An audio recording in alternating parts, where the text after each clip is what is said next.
Question number 7. A mass of 4 kg, okay, with a velocity of 1 meter per second, initial velocity is given.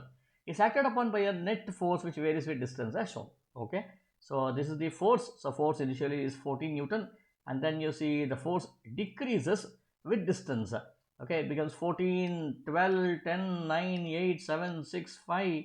Finally, it becomes 0. Okay, but anyway, there is a force acting in the same direction. So as a result of it, what will happen? The velocity will increase, right? Velocity should increase, which means the final velocity that you calculate here, because it's asking what is the maximum speed, it should definitely increase over a distance.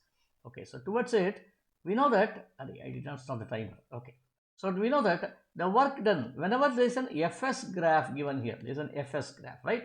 Whenever there is a Fs graph given, the area under this Fs graph will give you the work done. What is the work done here? Work done should be half into 14 into 10. I took the area of the triangle over here. This is the work done. Now this should be, according to the work energy theorem, this should be equal to the difference in kinetic energies. What is the difference in kinetic energy? Difference in kinetic energy should be final kinetic energy minus initial kinetic energy. Initial kinetic energy.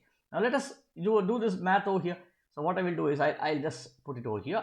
I will write this as 2 1s are 2 5s are 5 into 14 is 70. 70 should now be equal to half into, what is m?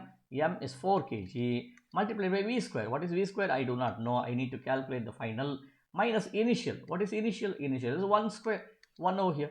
So therefore, 2 1s are, 2 2s are, 2 1s are, 2 35s are. So I have 35 is equal to v square minus 1.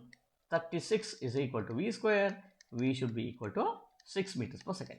Thus the correct answer should be 6 meters per second. Where is it? Its answer is B. Okay.